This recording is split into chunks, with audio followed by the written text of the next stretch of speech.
I'm here today with Demetrius Johnson, and Demetrius grew up in Rock Island. And I invited you on the podcast really because I've been doing some work at Century Woods, and so met you in a meeting, and also have heard people talk about the Green Store.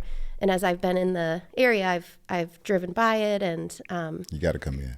I do need to come in. You got to come in. I saw your video yesterday, and a guy named James, who I've gotten to know a little bit, was in there. Okay. Or maybe that was 2 days ago. But yeah, so welcome to the Rock Island Line. Thanks for having me. Thank you so much for agreeing to come and chat with me. No problem. And I begin every episode just kind of exploring with people, where does your Rock Island story begin? Yeah. Mom brought me home to the Arsenal courts. I grew up here. I went to Grant School, went to Edison, graduated from Rocky. We're 89 Rock Island track and field champions. I'm part of that team. Nice. Yeah, we still got a record at Rocky. Me and Tim Newsom, George Guy, and Tim Smith. Rock Island's different. So what year did you graduate I graduated from high school? in 90. In 90, okay. Long time ago. We got our 35th reunion this year. Oh, okay. So I was 99. Okay. So you're about 9 years ahead of me at Rocky. Okay. And you probably went to high school with my brothers, not that you would know them, but they were Morrises, Zach Morris and Peter Morris. Yeah, they were dorks. I don't know.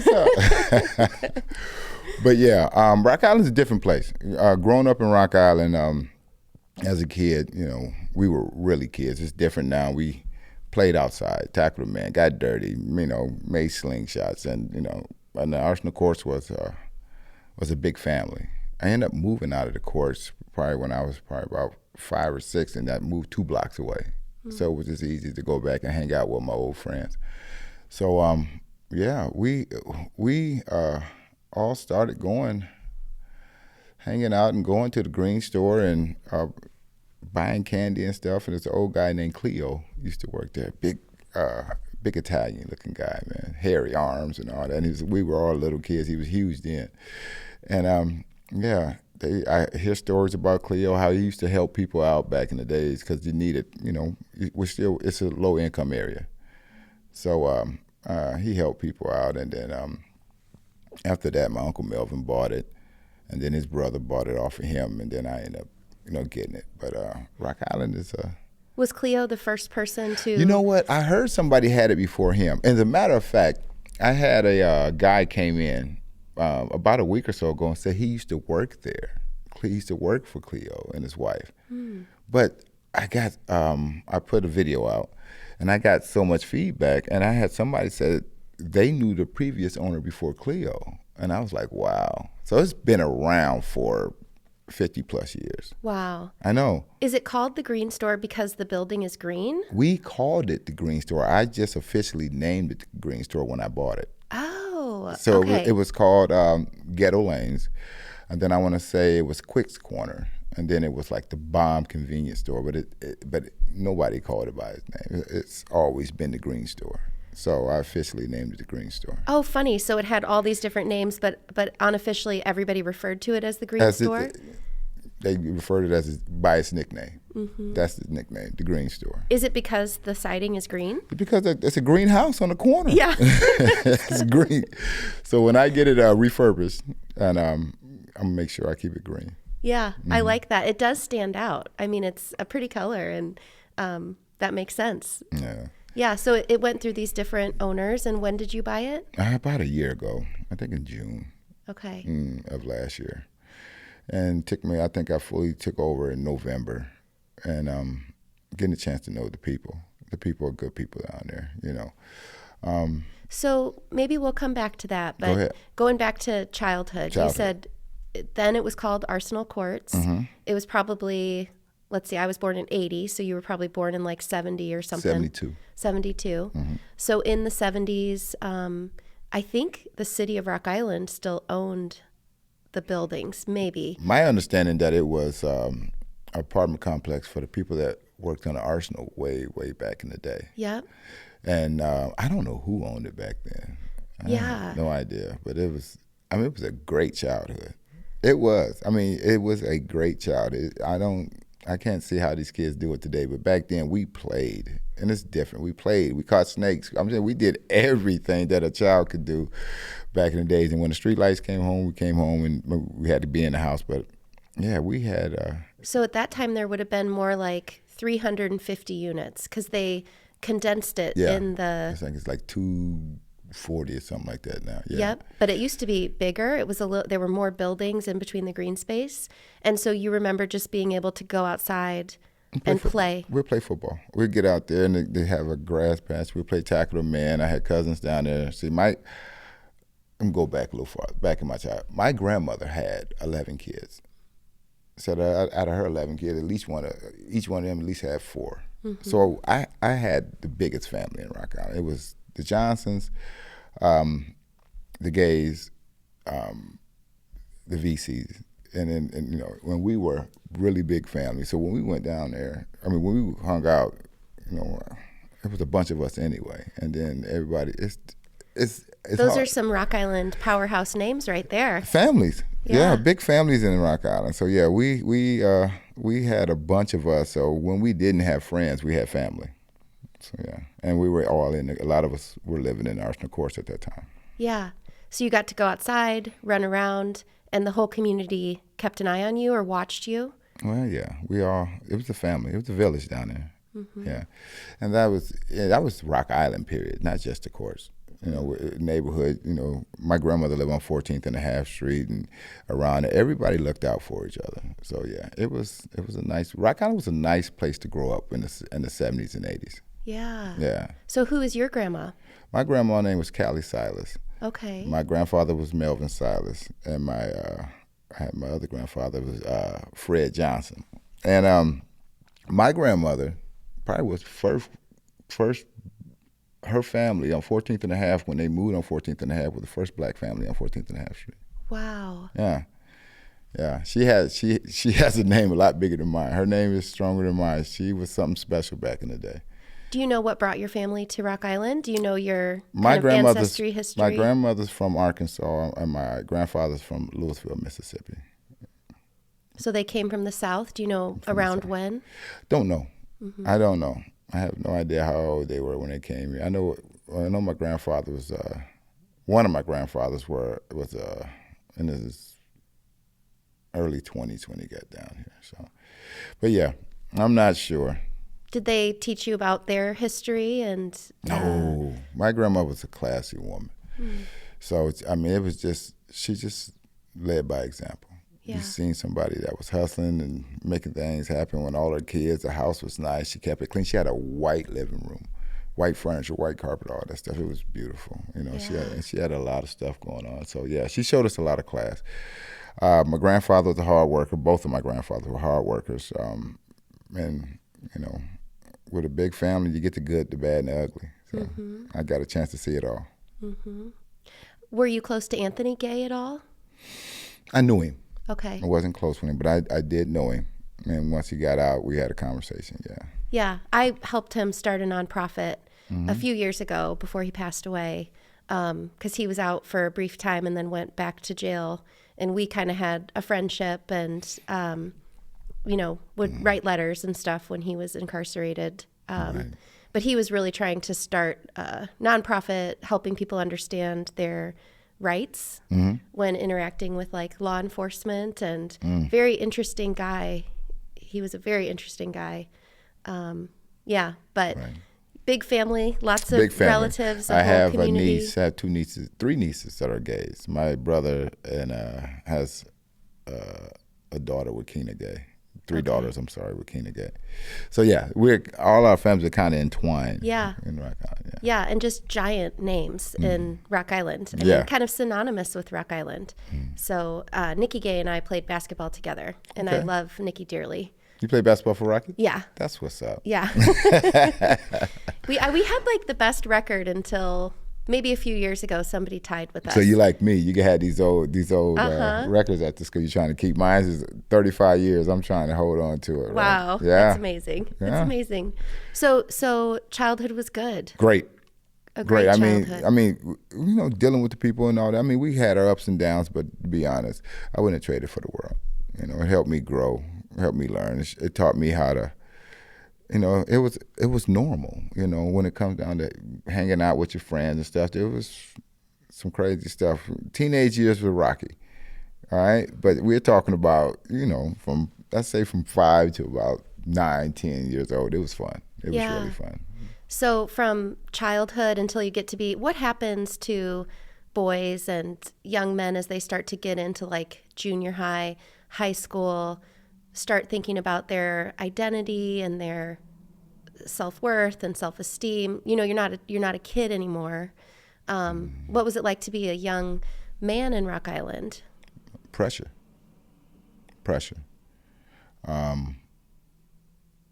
The world started changing. Drugs came into the scene.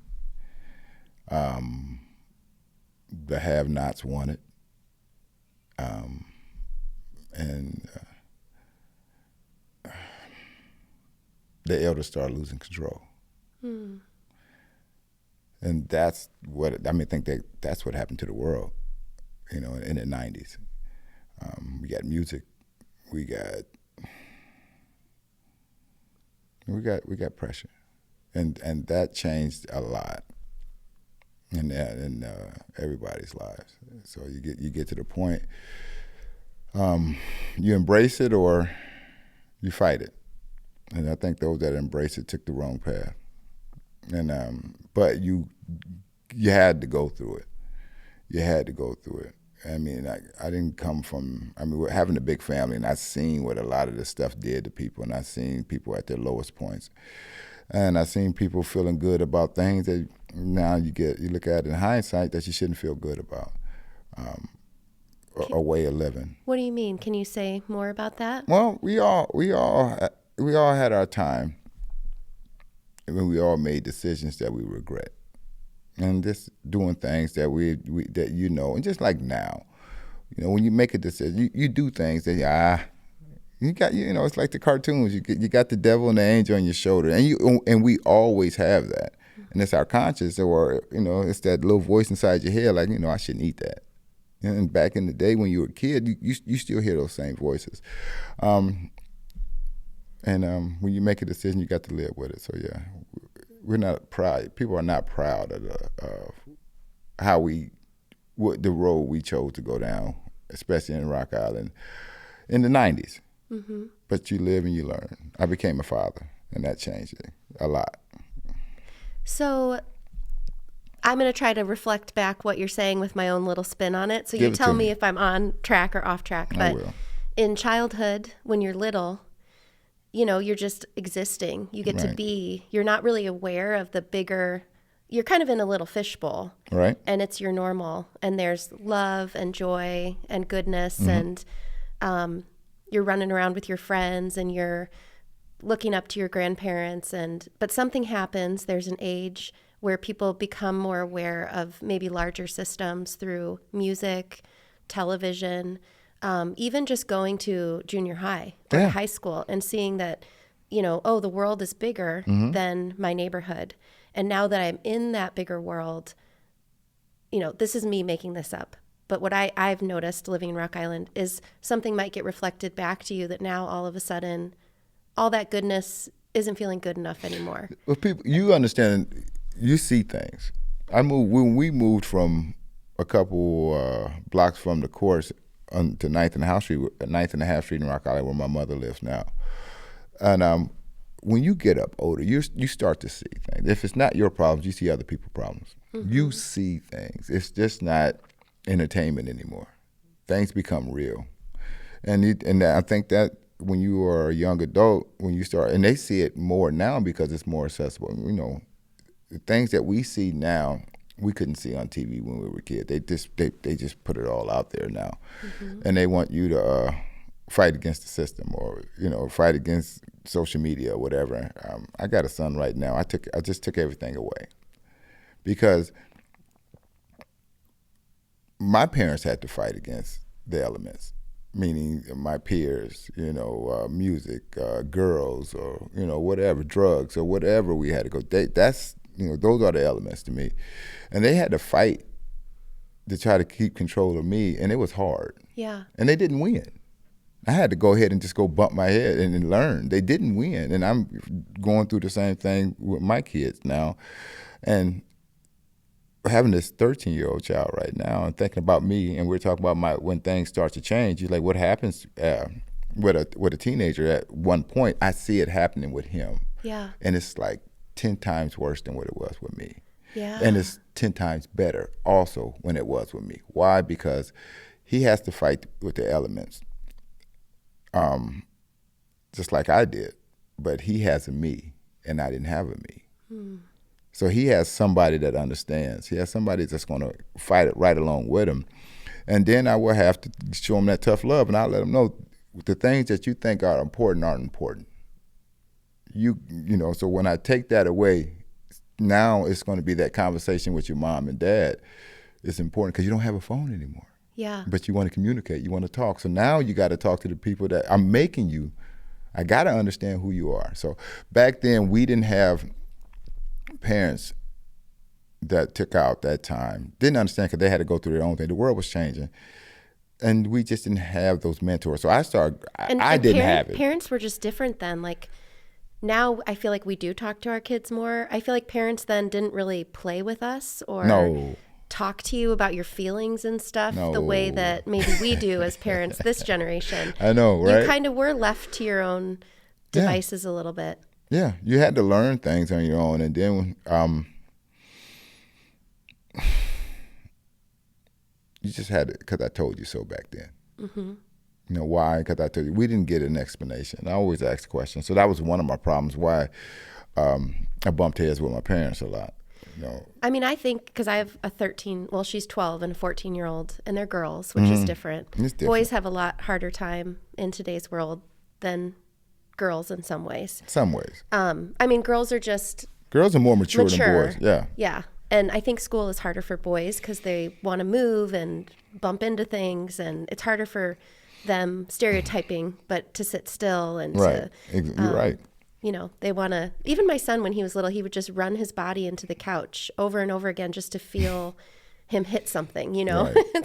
Right. so different. Pretty clumsy. He just fell into the couch, but I understand what you're saying. But there's something that happens at that age where, you know, kids becoming young adults, they start to look around them, compare with their peers, and start to think about what is going to give me some power or identity or worth in the system that I'm in. And what are my options to get that? Is it through, for young women, like the role of social media with body? You know, is it through the way my body looks? Is it going to be through my grades? Is it going to be through a reputation on the street? It's like all these kids are going through the same thing, but the neighborhood you grow up in, the thing you're aspiring to could be different.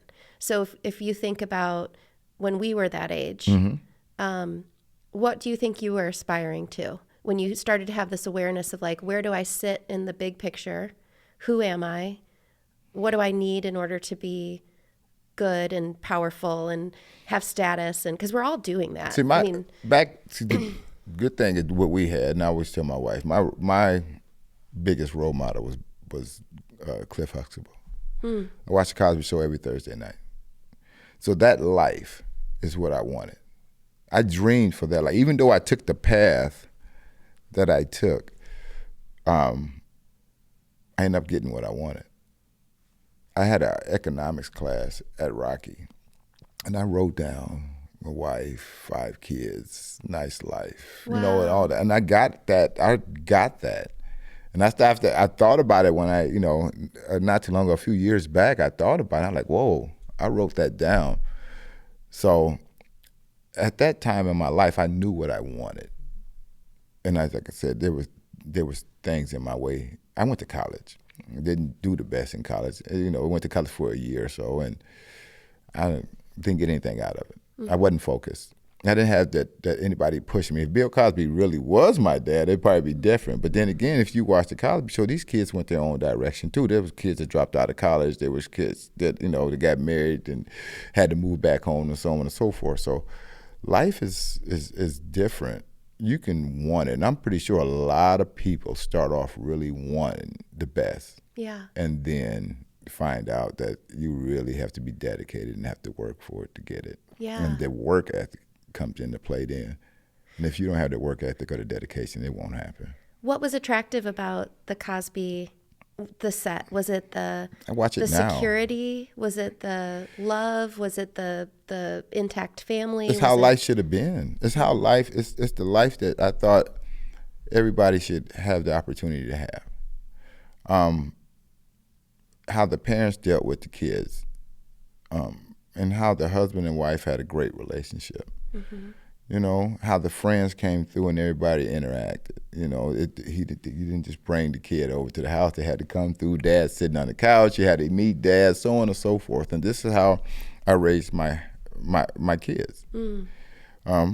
Every child I had, now I have 5, and I got the one at home, the 13-year-old, and the other one. Every child left my house went to college. Did every kid finish? No. I'm 2 for 2. My boy, but I got good kids. Yeah.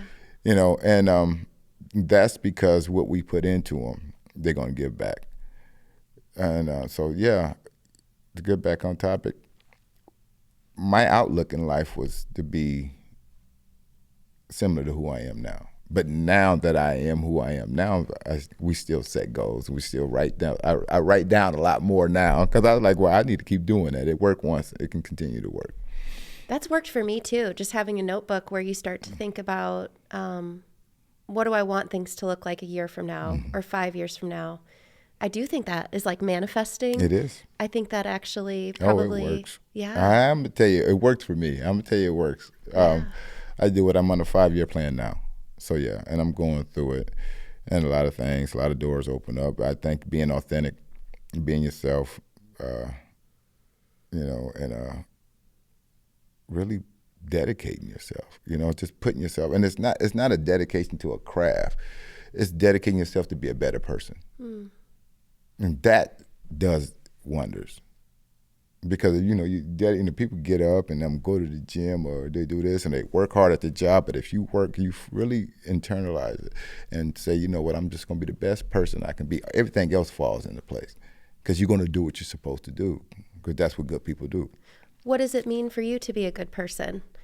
You know, if you had to think of some characteristics of if you're working on. You got to be honest. You have to be honest, and you got to be honest with yourself. You got to embrace your shortcomings. I lost my hair when I was 19 years old. My life changed, right? But I still was who I was. So that let me know that you can't be vain. You can't worry about what other people see. You got to be confident in yourself, confident in your words, and you know, show people by example. I don't want anybody to continue to tell me what to do, and then I see you not doing it. Mm. How can you tell me how to pay mortgage and you never bought a house? Mm. You know, so that's one of the reasons why I changed my life. I had daughters, and I wanted my daughters, as a daughter, you know that your dad is the first real man, the first, you know, that's your first superhero. That's your guy. That's your dad. You know, and you're going to love your daddy anyway because that's your dad. So I wanted to make sure my girls fell in love with a good guy. Mm-hmm. So when they went out on their own, they would kind of get a guy that's close to, with a personality close to their dad's.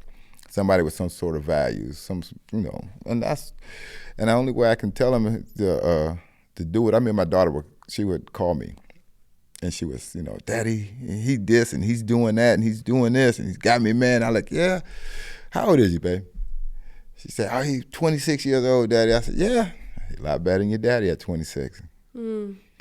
I ain't turned out too bad, did I? She's like, no, Daddy. I said, give him a chance because you want your daughters to pick somebody that you approve of, but you gotta show them who. You know, the kind of person that you want. So yeah, just being a good guy. Yeah. It pays you back, and it pays me back with the choices of my kids, the choices of my wife, my mother, the way my mother looks at me, how she feels when she sees me. All that means something to me. Yeah. Yeah.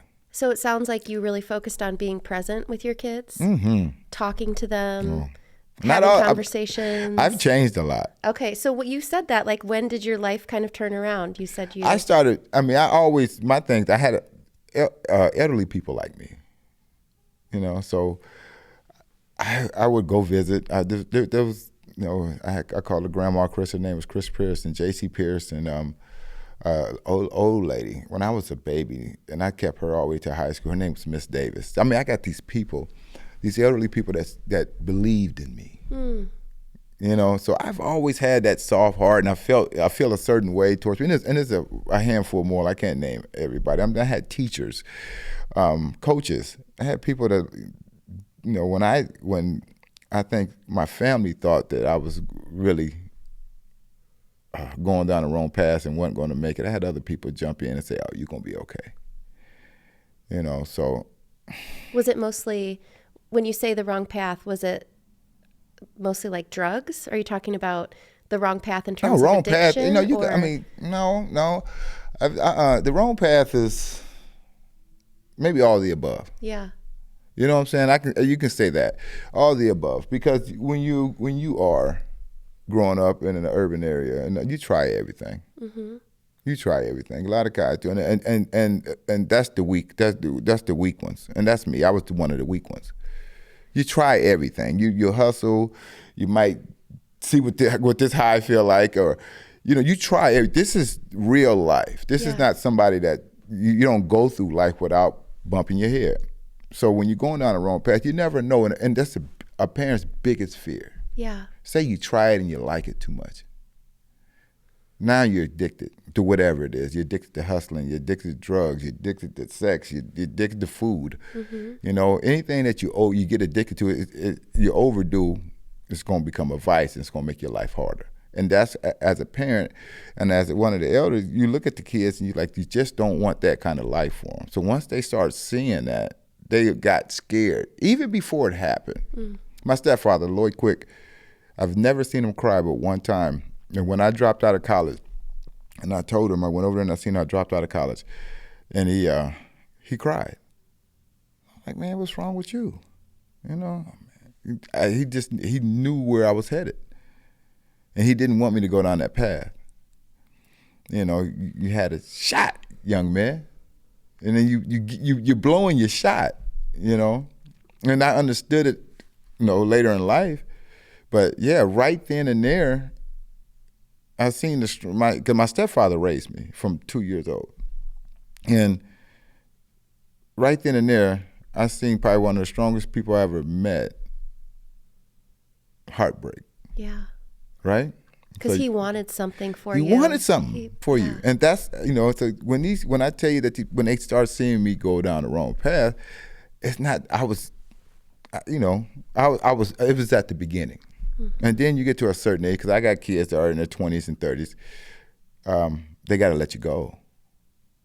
Your parents have to let you go? Everybody has to let you go. You make your own, because if you don't, we're not going to allow, as a man, we're not going to allow, from 22 to 32, no, men don't want anybody to tell them what to do.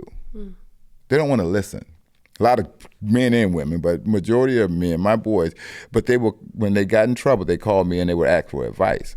You know, "Dad, what should I do? I got this happened, this happened, this happened." Then I would give them advice. But as far as me guiding them anymore, we had to let them go. Wow, yeah. Yeah. My husband always says on my tombstone, they're going to write, "Don't tell her what to," or "I never told her what to do," or he has some joke, but I value freedom a lot and independence. And so those are things you valued, as well as being honest and authentic. Right. You wanted to chart your own path? Well, what I wanted to be a good father.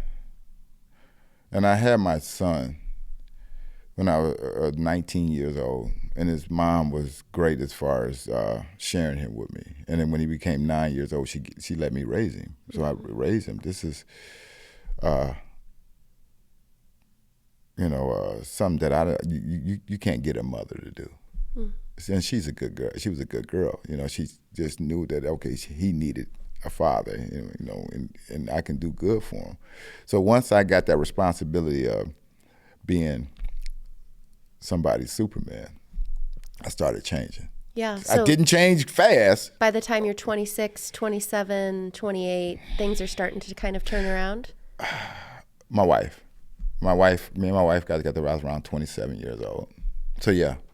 I was definitely when you meet a good woman, then things really start to change. That's also for men when your brain is finally fully formed and maybe you have more impulse control and things can kind of slow down. You can be a little bit more intentional about the choices you make and the actions you take, just from a brain perspective. But it takes us so long. It takes us men so long because now you still have the same friends. So when you're in your late 20s, early 30s, we're still immature. We're still there. I think I was still playing Madden, hanging out with the guys and stuff. But I was growing. And I was, instead of me hanging with them, they were hanging with me. It was my house. I always had a place to live. I had, then things started changing, Do you feel like when you changed, it was almost a ripple effect through all of your friends too? Like kind of setting... They started noticing it. They thought about it. They gave you shit about it, or were they like looking up to you? I think they looked up to me. They do. I know they did. Because it's how I did it. My friends watched me raise my kids. They seen it. So they had probably before me and my wife really started living together and stuff. They watched me raise the kids, and she had to work on the weekends. Kids come over and stay the weekends with me. We wasn't living together, but and they seen me teach them how to cook. Hamburger helper was the first meal I taught my boys how to make. Go in there and make some hamburger milk, or hamburger helper. And we wasn't financially stable back then, so the money was funny. And so yeah, they watched me and they seen that the money didn't make me. It didn't make me into a better parent or a worse parent. It was the parent part was totally separate from the financial part, and I figured that this is more important. I'm gonna get this together and try to get this in order at the same time. But this is what I need to work on, and that's how I thought back then. But yeah, but it's hard when you grow up in poverty. I mean, it's fair to say you grew up in poverty. No, but you were living in Arsenal Courts. I grew up. My mother. Poverty is a state of mind. Yeah. Okay. My mother never had that state of mind. Okay. So I didn't grow up in poverty. Okay. I had what I wanted. I never wanted anything. My lights never got cut off. We never were hungry. I knew that. I seen that. I had friends like that, but my mother didn't. And that's a blessing. Again, if I'm not living that life, and I'm watching the Cosby Show every Thursday. Well, this is a different life that I live in my mind. The thing that I'm thinking as you're telling your story is like, if I think about the Cosbys, you had the family part of it.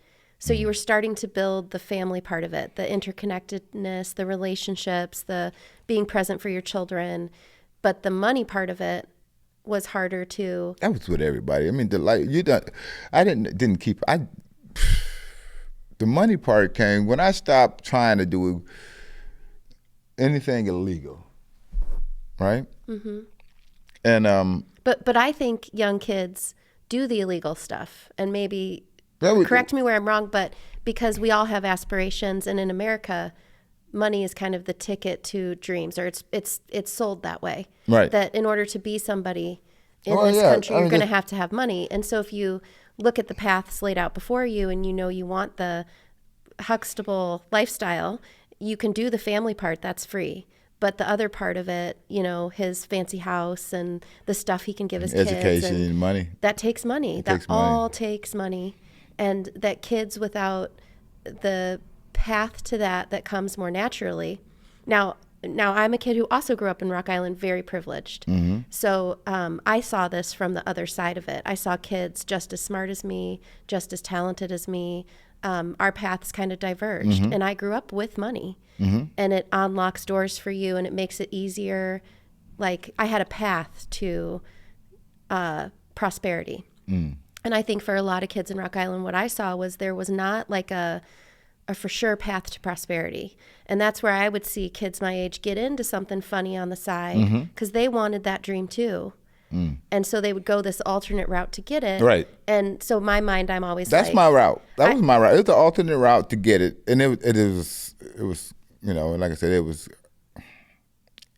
it's crazy. Like back then, I mean, you see a lot. And like my grandma had all these kids, my uncles. I had uncles and relatives and stuff that were on drugs, and then you see them, and now this is your uncle walking down the street. And I had one that had did it 30 plus years, and did what, like drugs or crack? Crack. He was, and if you see him right now today, you'd be like, wow, you think I'm lying, because there's a light switch that comes on sometimes, and it gets dim when you walk around. I mean, I went years when I was going down the wrong path, not looking at the sky, not looking at you. I'm walking, so I got tunnel vision. I go out where I'm going, I go straight to the car, and then one day I think I was walking out the mall, and I looked up at the sky, and I looked, and I seen trees and stuff. I'm losing myself. Yeah. You're not. I mean, what's important? This is important, because this is right here. This is for you. You get a chance to take in nature, take in the universe, and be able to, and embrace it. But when you get so caught up in a certain way of living and caught up in a whole bunch of bad habits, not doing what you're supposed to, whatever it is, that you lose control over where you're going, and you don't even see the future. Yeah. Yeah. You get on this hamster wheel. You don't even. And you don't. Before you know it, you don't even know what you worship anymore. No. Is it the money? Is it the power? Is it the reputation? Is it the drug? Is it, and you forget or lose touch with more of your spirit, like your divine spirit of, we're all on like a spinning rock that's hurtling through space, and we're on a beautiful planet, and we just strip it of all of its. Yeah, we forget about it. We forget about it because after a while, everything is like repetition. If you look at things, and you've seen, like we've seen a certain tree forever. That tree is just a tree. We've seen it. And my wife, like, time is flying. I said, I think time is going fast because we're seeing the same things over. And what we got to do is start looking for different things, start taking out time to embrace different things. Because when you can constantly see the same, yeah, it's going to go fast. Because you're not, I mean, your brain is not going to get charged up over seeing the same tree or the same house or the same river, the same water. So now you got to start thinking or doing the same thing, going to the same gym, whatever it is, repetition. You got to start putting yourself and say, you know what, it's going to be a good day. This morning, I went down to Sunset. I meditated right before I got here. Got in the element, felt real good about it. It was calm. We got the overcast. I got a nice breeze, but you got to embrace some things. So I think that once you start understanding that the outside world, the element, the things that they put in front of you every day, it's not what you're supposed to be looking at. Yeah. They put it out there for you to look at, and it takes too much of your time. Yeah. I think that's so true. And I think that is, what my daughter's going through, what your son is going through, probably on totally different spectrums of what is put in front of them. One for a girl might be around, your lips need to look like Kylie Jenner's lips or something. For your son, it might be around clothing or success. I don't know what it is. It's all the above, and acceptance from your peers and all that type of stuff. So yeah. And then you get old like us, and you're like, I want to look at a bird and just be in awe over this bird, and all the stuff that you think matters from that age of like 13 to 25. When actually there's some interesting biology in that kids are kind of programmed to turn against you and to fight with their siblings, and it's in order to like move them out of the unit. And it's probably evolutionary to stop people who are related from reproducing together. So if you think about our ancestors, if we lived in more like small groups that traveled around, at a certain age, young people would kind of go off on their own, and they're kind of built to reject their parents, but then once they start reproducing, to come back to the unit. And so it's those ages of like 13 to 20 something where there's this natural individuation and like moving away from, and it's a process that people have to go through, and to go out and check things out. But now checking things out can be looking at your phone, instead of going into another group and learning how to survive there. You got control, and you got control over what you see. Yeah. So now that was different compared to what we had, because let's say this. I had to go to the doctor yesterday, and I had to take a test, and it made that shh noise, right?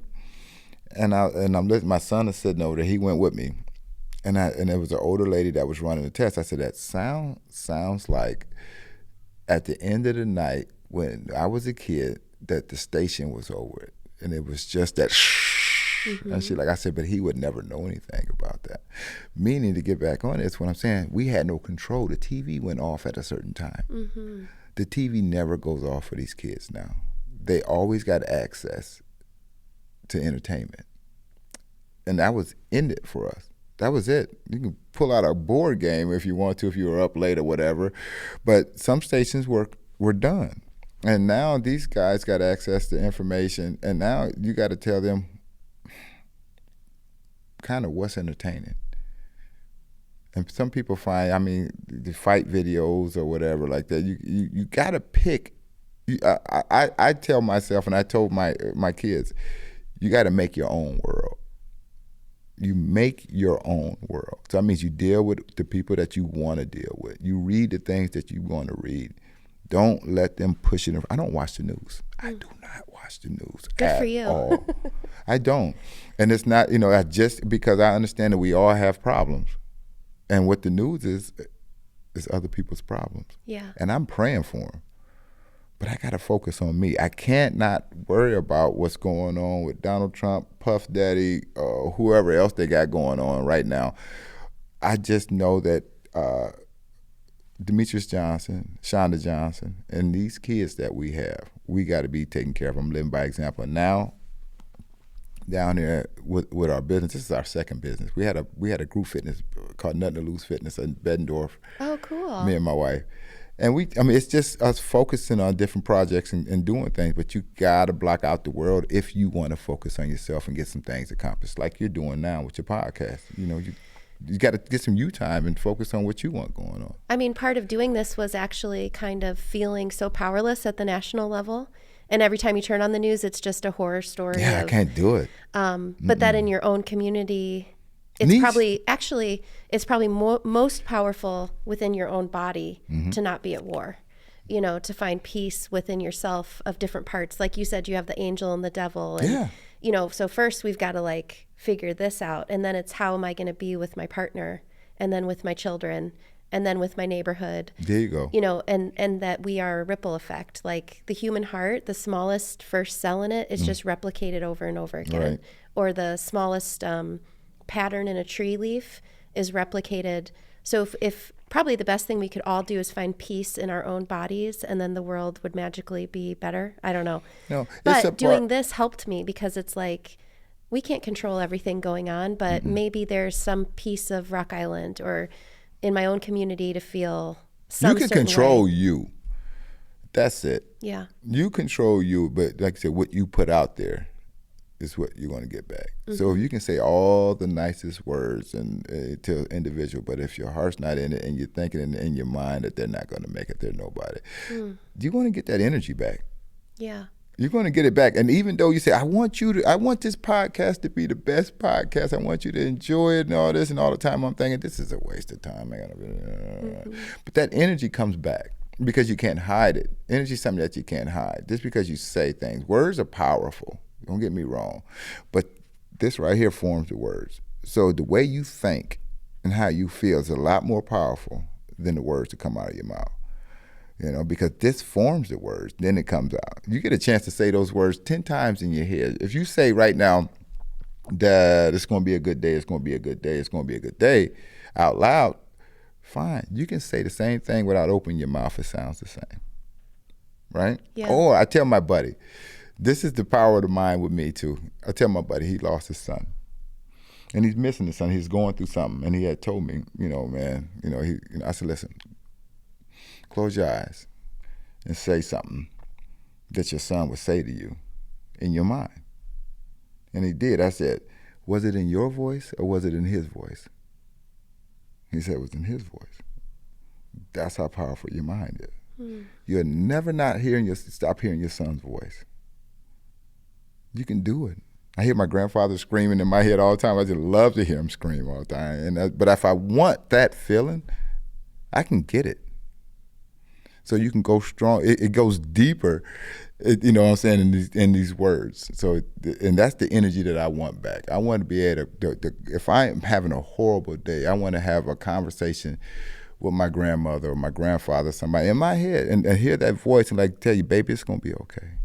You know it's going to be okay. And you got that comforting voice. You got that, you got, this is how strong that is right there. It is, I don't even know what it is. It's the power that you really do have that no one can control but you.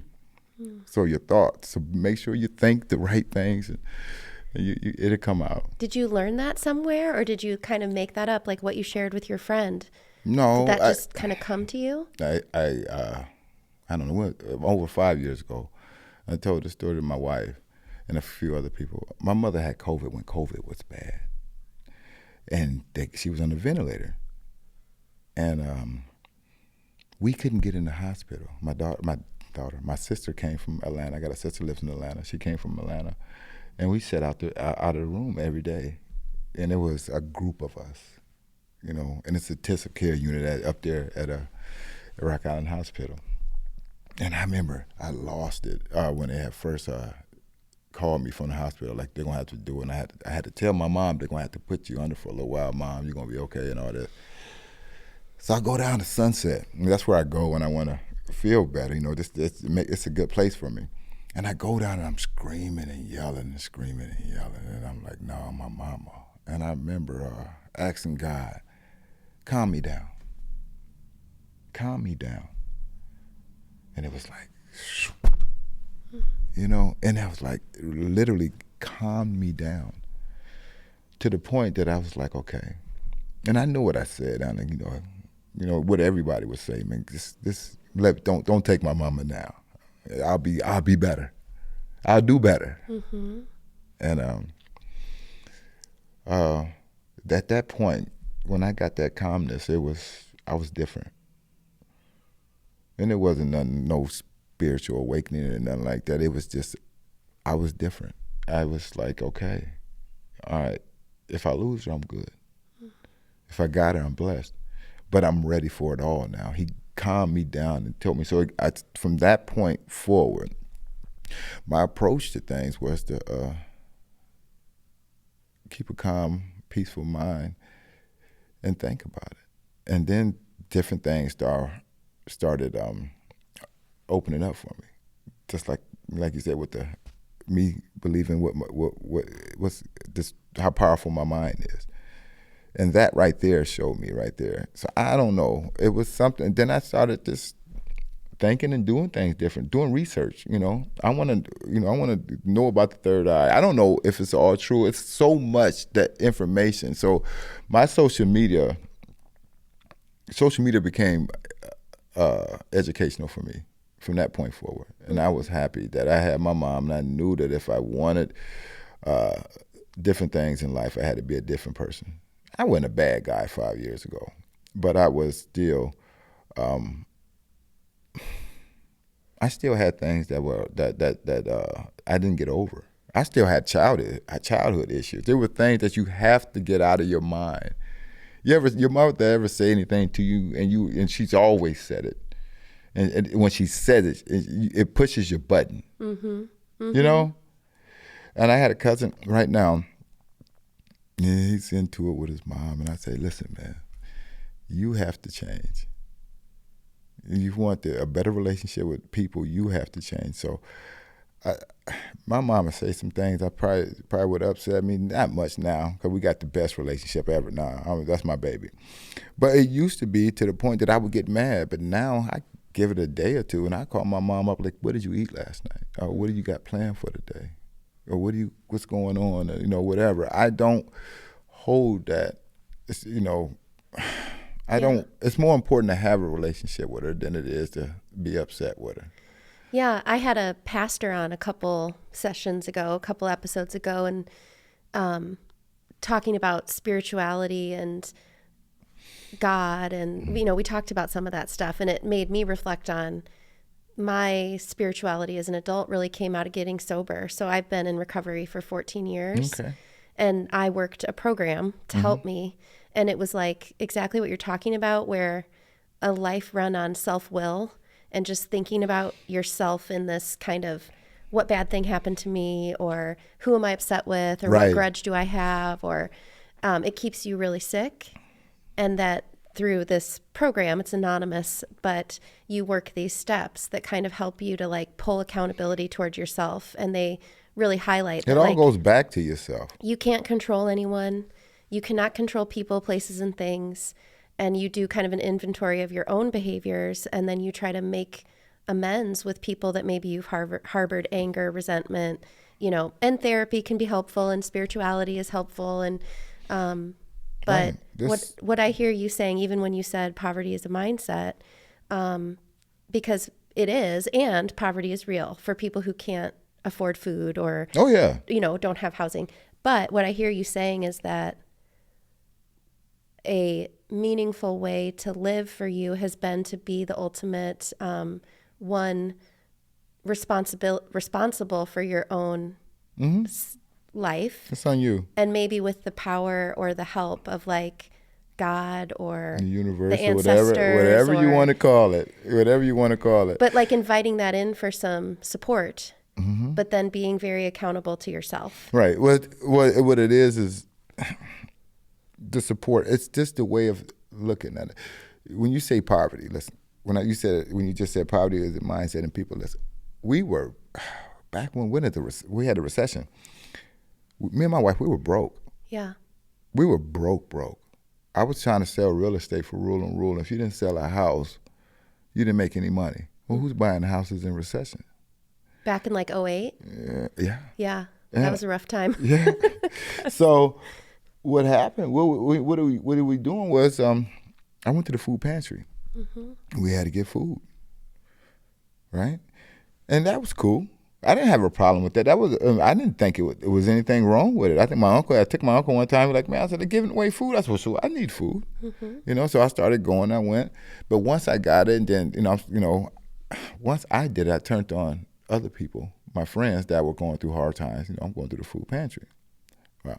So it didn't make me feel like, I'm still being helpful, but with not having, but I couldn't help you, but I can point you in the right direction. And that right there helps you out. You're talking about as far as poverty or feeling poor. I didn't feel poor because I had an avenue to get something. So I wasn't gonna keep it to myself. So other people, you need help, and my buddies, their moms and stuff, and I would go for them, because so I didn't. I want to say the whole poverty. I know they didn't have it, and it's just we had to go out there and get it. I had kids. Yeah. We had to eat. Yeah. We had to eat something. We had to do things. So when we went through that, now we go down to the Christian family care. Yeah. Me and my wife, and my wife more than me because I'm busy a lot. But she goes down and she helps and she volunteers now because we're not there anymore. But we came out of it. But we give back. We wanted to work at the food pantry. We wanted the thing because the things that helped us get where we are today. Because without the food pantry, it would have been a hell of a night. But yeah, now we give back. So we think about just like that. Like I said, the mindset, you think about, you got to remember when people grow up, a lot of times they block out that past. And like they've never went through it. And the good thing is that I'm not ashamed of my past. I won't talk about it unless it's beneficial. If there's something that I can use in my past, when I have a deep conversation with my son, say, listen, son, I went through this. Yeah. I'm not ashamed of it. But what I did do was learn from it and grow from it. And now I done got to where I am now. I feel real good about talking about it. So when I go down there, we can get back on the green store a little bit. I go down there and I am a positive influence on the people that walk in and out that door. Yeah. I often say that, like, I'm not going to tell everybody all the stories of when I was out there doing whatever I was doing. No. In that program I was talking about, they say we do not wish to shut the door on the past nor forget it, but what you want to do is reach your hand back through the door and grab somebody and pull them through with you. And those are the people that you can share, you share the grittier details exactly. of, to show that like, yeah, I understand the lows that can take you to. And there is hope and there's a future on the other side of it. Go. And so was buying the green store and kind of making a part of your life being back in? The green store fell in my lap. Okay. I didn't go down there to buy the green store. I was down there. My uncle was down there. He was owning it, and I had just closed down the gym we had out in Bettendorf. Me and my wife, we group fitness, and our lease was up, and I was like, all right, I work. I got a job too. I work at Alcoa, and I'm not just gonna work and get ready to get this pension, and I'm tired. This stuff, that was hard work. But I ended up going down there, and he asked me about it. I crunched some numbers, and I was saying, well, it can be beneficial. And then with me being down, I thought, let me just work down here for a few months and see how it is. Just come in and help you out a little bit, and then I'll let you know if I wanted to get it. And I was like, okay. And then dealing with people, seeing different ways I would run it, what I would do differently, how I would deal with the people. And I said, you know what? I remember telling my stepmom, I can help these people. And I said, I'm not talking financially or nothing like that. I said, just being around and having a good conversation with some people, you might can help some people. And I thought about it. I'm like, and I might can make some money, So if I can get a couple of dollars and then I can help some people, that's beneficial. And then when they come in now and I talk to them, and the relationship I got with these people, the elderly and the kids, and I mess with the kids and stuff like that, I tell a lot of them that's where I started off at, right over there, right where you live at. I met my wife. It's crazy that 24 years ago, she was living over there, right? And she was there, and so she can tell them the same story. And I was there when I was a baby, when I was a little guy, when I was 5 years old and stuff like that. She was a young adult living over there. And she stayed over there for 4 years. And she had to go through the same type of stuff that they're going through now. A bunch of young adults out there. She was a single parent down there, and now she's over there, and she's half owner of the green store. So she can share her life experience with the females down there also. And they treat her with so much respect down there because she's so nice. Yeah. And she thank you and all that. And a lot of people, they come in that store not with the best attitude, but we kill them with kindness.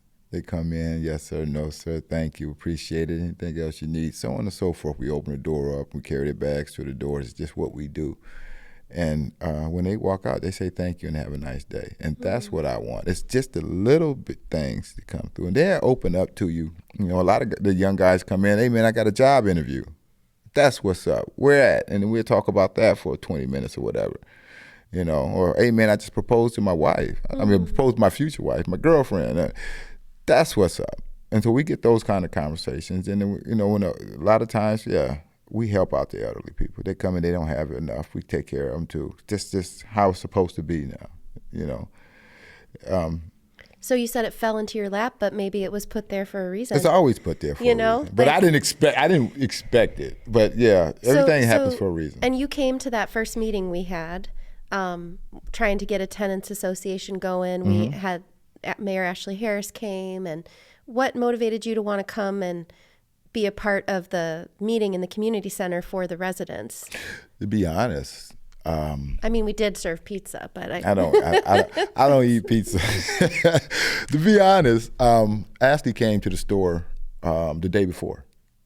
Him, Glenn Evans, and what's his name? Another Tim? older person? Yeah, I want to say. Dennis Platt. No, it was Tim or. I can't remember, but I got to get in touch with him while I'm thinking about it. He told me to call him. But they came through, and they hung out at the store for a while and then let me know, hey, man, you know what? We're going to be across the street tomorrow, I think about 1 o'clock or whatever. Come check us out. And I'm like, Cool. So I went over there and I had questions because I deal with these people all the time. And they come through with a lot of complaints, and the management was going through a changeover. They just weren't there. Yeah. I mean, there was just nobody there for a while. Yes. So I went over there, and like I'm a part of that community now. I'm there. I've been there for about a year, upcoming a year. I bought it about a year ago, but close to a year now. I've been down there working, and I want these people to get a fair shake. That's why I buy the things that I buy. Before it was a candy store. Now you can get wings, you can get ground beef, you can get, pizzas, and you can get some things that hold you over. You can't get to Walmart now. If you don't have a lot of people down there don't have rides. Right. So them coming across the street, us accepting EBT cards, all that works out for them. And they come through, and you'll be surprised at how much they shop in there. They're like, oh, wow, but they'll come and get the things that they need. They got canned goods, they got cleaning supplies, It's not just candy and chips and pop. Could you see it growing? Do you feel like there's a need for more, some shoes, some T-shirts, some backpacks? I got T-shirts down there. I got socks down there. I got stuff. I mean, you throw everything down. You try to get everything, and they'll come in and they'll ask for specifics, Pampers. So I got Pampers down there and stuff like that. Whatever. And I got it has to sell. I don't want to buy stuff and let it sit on the shelf because one person asked for it. So when we get it, we get it. And you still got to have you want to be helpful, but you still got to have a business mindset. Could you see yourself doing any sort of because in the West End revitalization work that like Thurgood Brooks and Avery Pearl and Valerie Jarrett and the Martin Luther King Center, one of their findings is that traditional mental health stuff isn't working.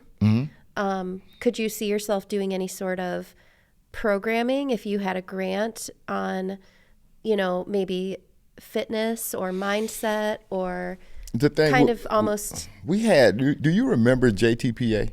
Mm-mm. Okay, back when we were kids, I forget what it stands for, like junior something. We got summer jobs. They paid us every summer, and we worked in an apartment complex. I worked in turnkey back in the day. I worked in turnkey, then I ended up working in Lincoln Homes. They had us cutting the grass and maintaining stuff. I ended up working one time. I worked at Lincoln Park, and see, the thing is, we got checks. Get these kids something to do, clean up the neighborhoods. Yeah. So just, we can pay them. We can have them walk up and down these blocks and pick up and cut the people's yards. They need some type of incentive. And that's one thing. That's why I'm going to revitalize the Green Store, because what they need to see is growth. If they don't see any growth, like I said, we talked about it earlier, seeing the same thing over and over and over. Now we're going to put a fence around here. We're going to put new siding and new windows on here, and it looks different. And you see better, you want better. And I could just... Well, and somebody who knows how to do that stuff, I don't, but some sort of a contractor, somebody who knows how to put in a window, like helping train the kids so that they can then take that and have We their used to own... have the stuff at school. They had auto mechanic, auto body classes and stuff like that. If you want to help these kids, teach them something. Give them a pathway to that lifestyle they envision that is not going to get them in trouble. Yeah.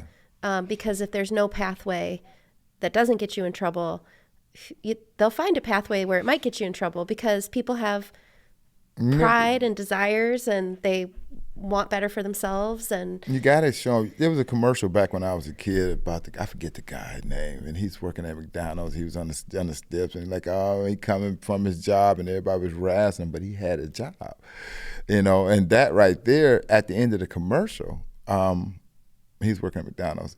One of his buddies came up to him and said, "Hey, man, I gotta get one of those jobs at McDonald's." You're gonna get what you're going to get, because everybody want to, be bigger than whatever. But this is somebody you're gonna be. Hey, man. Not everyone can be a YouTube star. No. I think sometimes kids think, well, I'll just become like an influencer. I didn't know what that was until the other day. Yeah, well, you're an influencer now, are you? You got so many views on your... Yes, I was like, wow, that's deep. That's different, but I don't know why. Yeah. That right there caught me by surprise. To put a video up and get almost 100,000 views, it's crazy.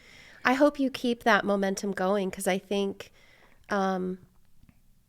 I think Century Woods is actually quite beautiful. Like the buildings, the green space, and they're like you recognize. I think I recognize. There's just a lot of really good, talented people there who are limited by financial circumstances right now. But how do you like wrap love and support around that community to make that a jumping off place like it was for you or for your wife? Or like this is a place you might need to be for a little while you get your feet under you and you figure some things out. But what do you want next for yourself? And what is that going to be? Right. And how do you... And write it down. Write it down. You could do a manifestation class at the, but how do you also like block out the shiny stuff that might be distracting? What you see people chasing do it online. All the time. Yeah. People do it all the time. It's not impossible. It's just you gotta, like I said, you gotta envision yourself. You gotta see yourself different. You gotta see it. And my thing, if I could do something, and Ivy Pro, it's my cousin, as a matter of fact. Avery, I'm talking about. Oh my gosh, I'm like, can you be the president someday? Yeah, I think Avery is so talented and special, but I don't think he likes the limelight. No. But what a just gem of Rock Island. Like he's like a natural leader. And I got to go down there and talk to him because he came to the meeting that time. And I said, I didn't know he was working at the King Center. But I used to go talk at the YWCA down there, and they just had the youth come through, and I just went and volunteered and sit there and have a conversation with these guys. They don't want to hear it, but then somebody will hear. I done bought shoes for them and stuff like that. Guys, I look at the shoes, like, check it out afterwards.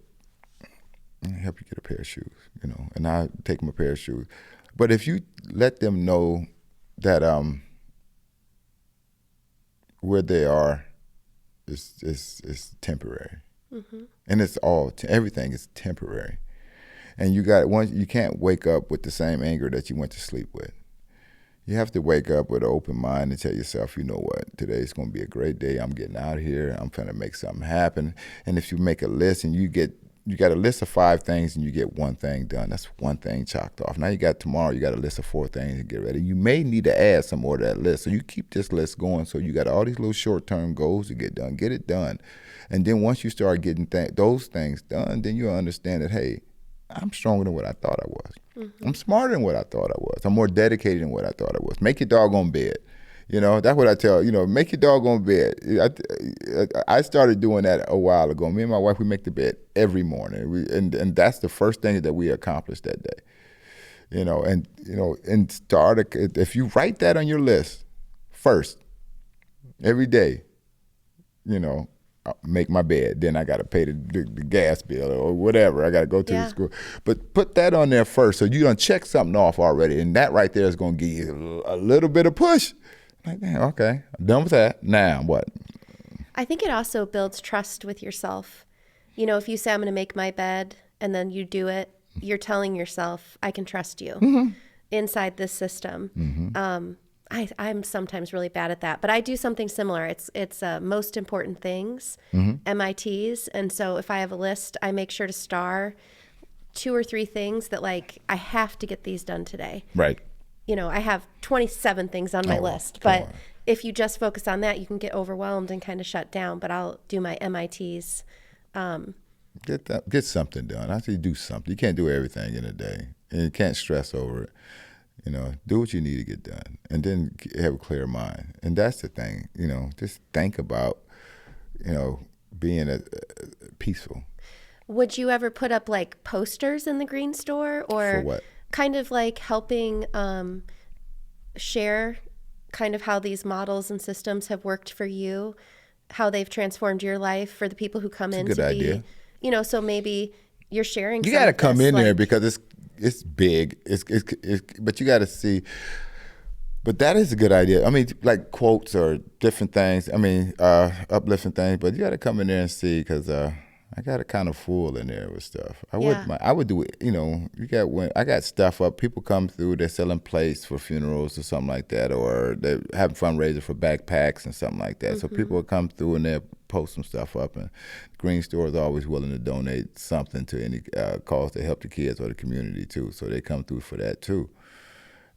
yeah, I don't. It's just so many different ways to help the community that you wouldn't narrow it down. You just, like I said, go by example. I show them how to do things. I mean, I got the kids to come through there. The youngsters come through. Can I tear some boxes down? And I let them tear. They work hard for a couple bags of chips in the pot, doggone it. Cheap labor. No, but they come through, and they hang out with me, and we talk, and then I'll let them know. And if I can give them a gym before they leave, something that can stick with them, Yeah. you know, and that's really what I want to get out of the store is just being there and able to be there, and they're going to need us. They need us. And you know where Skip Along is now. I went there too. That's going to move because they're building a new Skip Along that's going to be attached. I think that they'll close the one right by Century Woods, but then that whole big building would be available. You know, when we think about the components of What you think they can do with that? What would you do with it? maybe a gym. You know, I think when we look at the components of well-being, like movement, good food, you know. It's got a kitchen. Yeah, it has a kitchen, maybe a community center where they could put in a commercial kitchen for people who want to do. It's easy. Do you know Benicia Pruitt? Probably, but I can't. She does like the Tutu Sweet Treats. She's an entrepreneur for sure, and she lives in Century Woods, but she's trying to get stuff going. Is she always with her husband? Yeah. Yes, I know them both, yeah. But a lot of times, people who are trying to get something like that going, they need a commercial-grade kitchen. And there are a couple other places like St. John's Church. They have one you can rent out. But like to put a commercial kitchen in there for entrepreneurs, to have a place where people can work out, you know, that'd be kind of cool. It would be. It would be really cool if a local person who cares about Rock Island would buy it. Instead of, they're probably going to sell it to another one of these huge national companies. But I don't know how much money you'd have to buy it. Well, not the money. It's the credit. Manage it. It's the credit. You got to have good credit to buy it. Yeah. But yeah, if they did, I mean, that would be something that the city of Rock Island would try to partner up with and try to figure out if you want to make it beneficial for the people down there. You don't want to just not have that going, because it's been there. I'm 53. Yeah. And I went there. Yeah. And so it's been there for over 50 years also. What's like the trajectory of police in that area?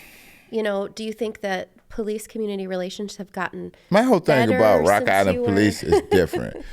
Because the thing about Rock Island Police, and I encourage guys from Rock Island, I would rather,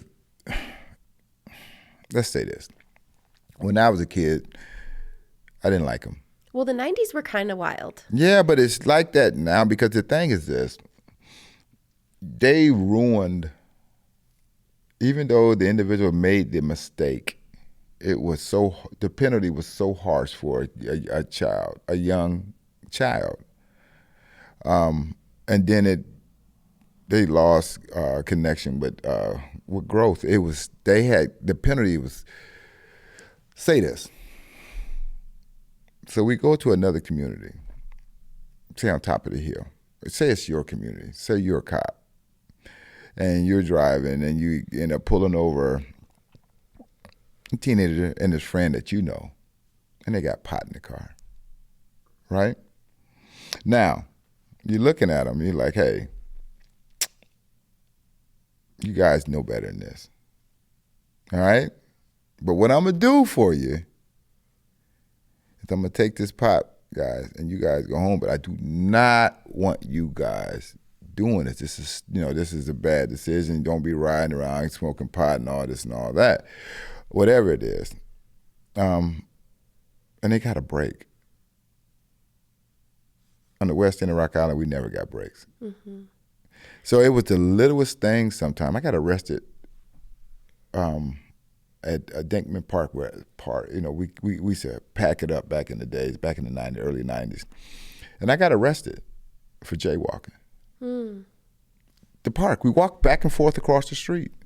That's how they didn't. It was, and I was like, and then when you catch these big things, and then the other time, don't get me wrong, bad decisions. But they did. You would want people from your own community to help police you. Yeah. They're so outsourced in Rock Island that these guys are so scared sometimes, and they're down there trying to be around people that they're terrified of. The first time I ever interacted with the police, well, maybe the second actually, I was driving a friend home. I don't know if you know Andre Buchanan. Yeah. Okay, so his wife, Marquidra, was a good friend of mine in high school. So we had gone to the mall, and I was driving him home down 11th Street. I'd never been pulled over before. I think I was 16. And I don't think I was speeding. They said I was speeding. But all of a sudden, I get pulled over. So I pull into a gas station, and there are 4 police cars with a K-9 unit. And they knock on my window, and I'm like, oh, like, what happened? They're like, oh, you were doing 37 and a 35 or something like that. Right. They ignored me and opened all my car doors and dragged all my friends out of the car. And I didn't know anything. I was an idiot. But they gave me a speeding ticket. They searched all my friends. They didn't have anything on them. So I was allowed to take them home. But it was, I think even at 16, I knew that like somehow that must be a violation of my rights or their rights, because how do you just open a car and do a complete search with a, just didn't make sense to me. Right. Maybe I was 18. I don't know how old I was. Right. But I remember calling the police chief, because I did grow up on top of the hill, and I'm like, this is not fair treatment. This is not fair. And his advice to me was, well, if you don't want to be treated like that, don't hang out with, basically don't hang out with the wrong people. My friend that he considered was the wrong people, not that you considered. Yeah. But my friend from my basketball team, like, that's the wrong people. But that was the advice. And the police chief at that time was actually, he was a black guy. And he said, if you don't want to get arrested, don't hang out with those people. I know. And that's not fair because, but. Do you think it's better today? Do you think it's worse? Do you think it's an important issue? It's really hard to.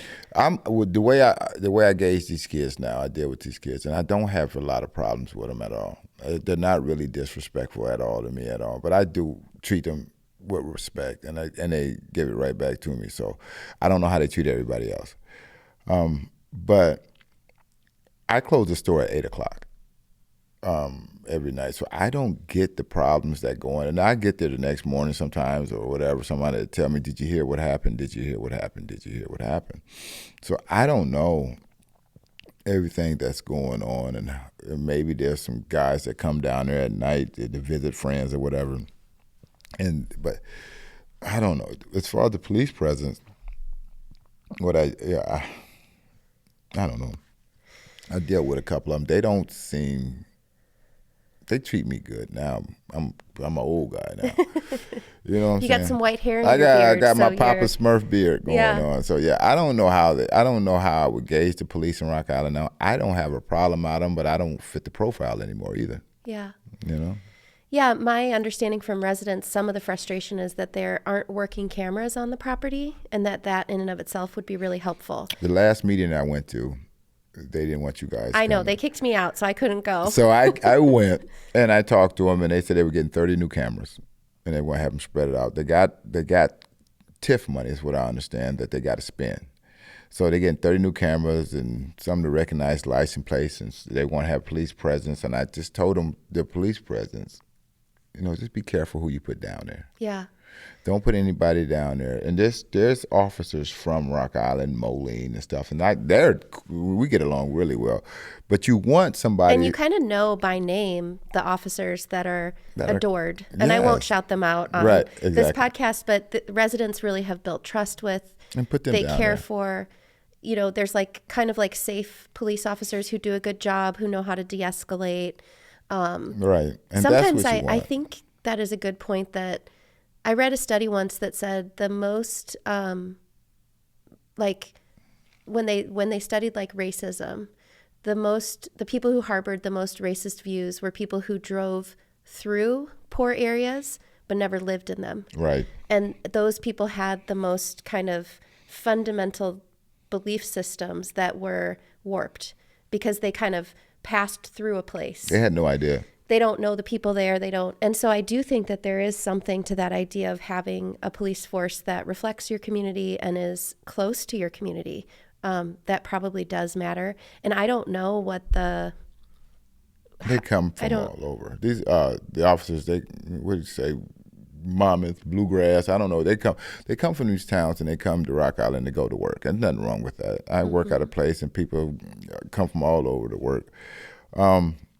But when you do have a job in law enforcement, you want somebody down there that's going to listen to you. You don't want somebody that's going, hey, to strong arm you. And I just worry because a lot of the time these kids are not good communicators. So now you got somebody that's not listening to you, and then you don't know how to talk to them. Right. So now there's no happy medium. There's going to be a conflict. Yeah. So but if I know your mom, what's your last name?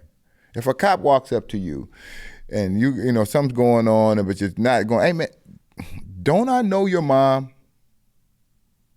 Or don't I know your uncle? Come here, let me talk to you. Mm-hmm.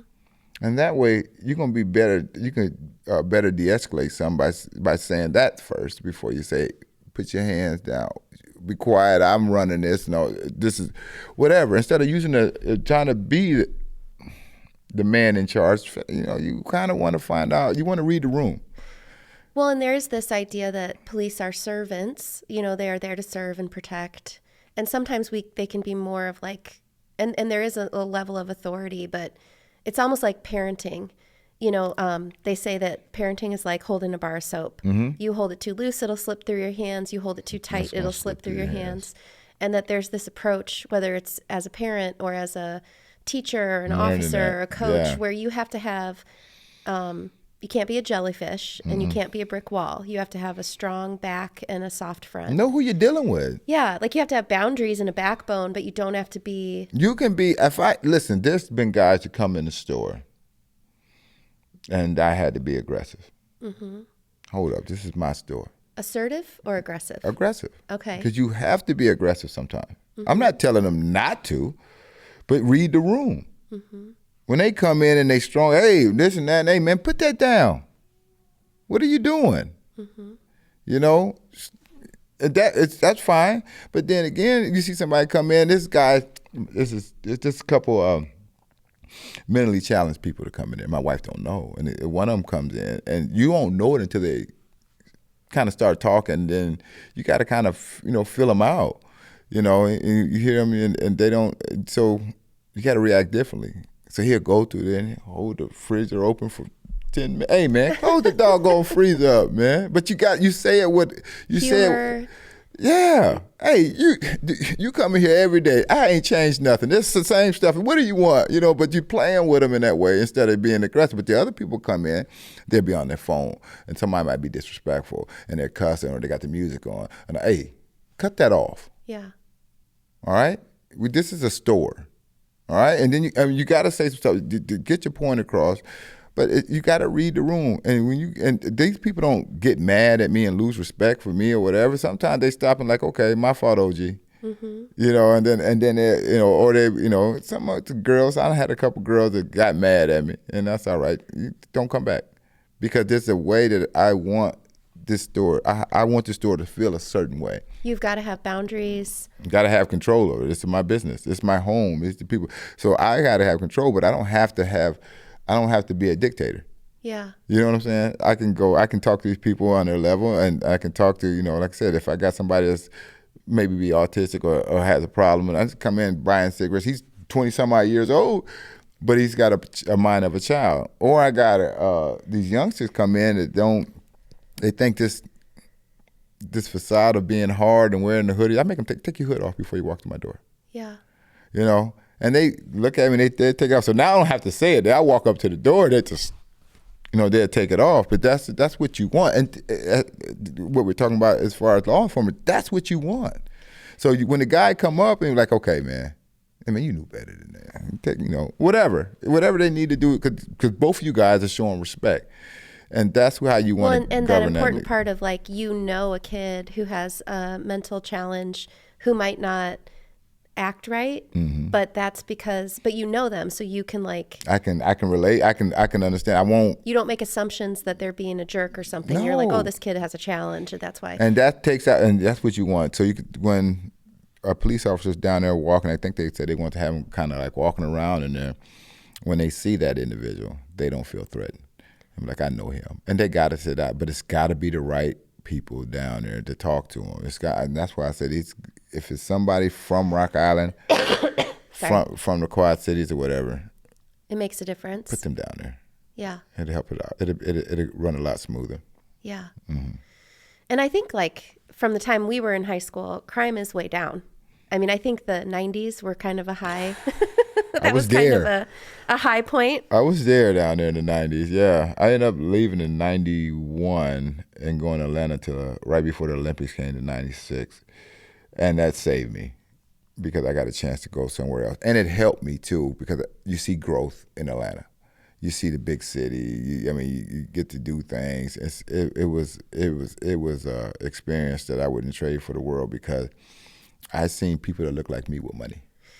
Yeah. You know what I'm saying? I seen, when you ride around, you see these nice, extravagant cars, the Benzes and all that good stuff. When I was here, I was seeing people driving those cars that look like me. Yeah. So it gave me, now I got the Cosby Show, now I got a different world, now I got Atlanta. And now I'm like, you know what? I don't have to be like everybody else. So now I come back and I do my thing. But once I got to the point that, you know what, I'm going to think and treat people differently, and I'm going to do things differently. And my wife is is my biggest cheerleader. She got her skirt on, her pom-poms, and she ready to ride along with me.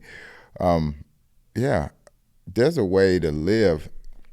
And all the stupid things that I've done in my life growing up for whatever reason, right now I'm at my happiest because I'm smarter, I'm more patient, and I know what it takes to grow. And it all, like we said, it starts inside of you. So yeah, you want to see it. And when I start seeing it in Atlanta, I knew that it was now it's just not on TV. It's a possibility. Now it's right here in front of my face. Yeah. And you become a symbol of that in the neighborhood. Yeah. Look at this guy, and he owns this place, and he runs this thing, and he's worked at Alcoa and built a life and has 5 kids. And just seeing those examples reflected back to you makes a difference. That's it. Just your presence of showing up in your family peacefully. If I go home and I'm peaceful with my family, it makes a difference. Right. I think some of the terrible stuff about politics today is like just people on TV talking about how awful everything is makes things awful. So if I just got a bug up my butt today and went home and started saying in front of my children, your dad's the worst. Can you believe he did this and this didn't happen right? And I could destroy my family within the time frame of a year, you know? No, and honestly, because you are giving them these bad habits, that it's okay to complain. But I would make them start to believe that this beautiful thing that we have isn't good. No. And it's not good enough. It's terrible. And then maybe he'd get wind of that, and maybe he'd start saying the same thing. And so every little system goes out to the big system. And so even in the national lens, it's like people just talking about how terrible everything is all the time makes things kind of terrible. And it's not. There's so much good. There's, and I tell myself, and I believe it wholeheartedly, there's more good people than bad. I believe that.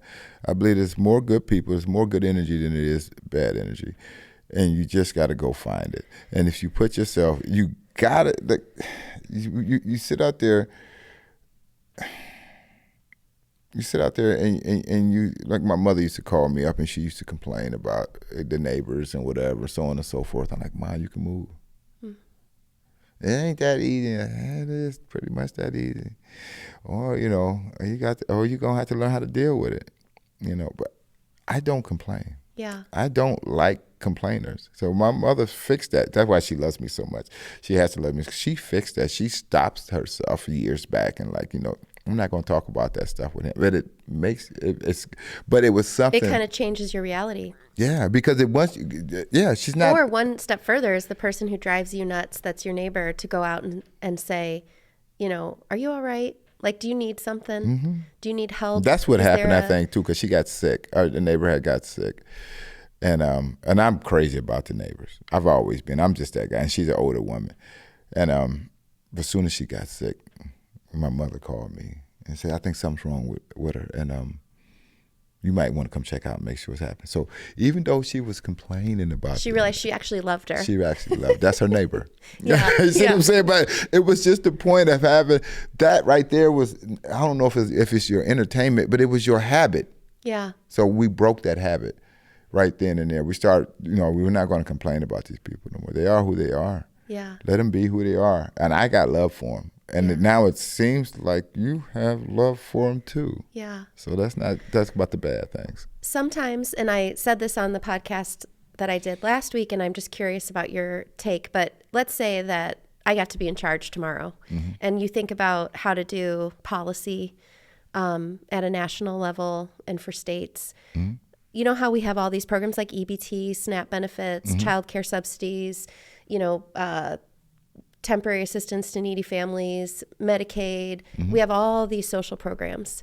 But when you utilize them, you're kind of pigeonholed into like piecing together a package to kind of survive. But they don't really build intergenerational wealth. No. They don't allow for a lot of freedom, creativity, idea generation. And so sometimes I think that the country would be better off to just take all the money that's spent in those programs, but also like to administer them, to monitor them, and divide it up and just give people cash to spend on their dreams, how they choose to spend their money. Do you think that's a good idea or a terrible idea? What you saying? You're saying give them cash. Just give people money instead of making like... Instead of having to go through the different programs? Yeah.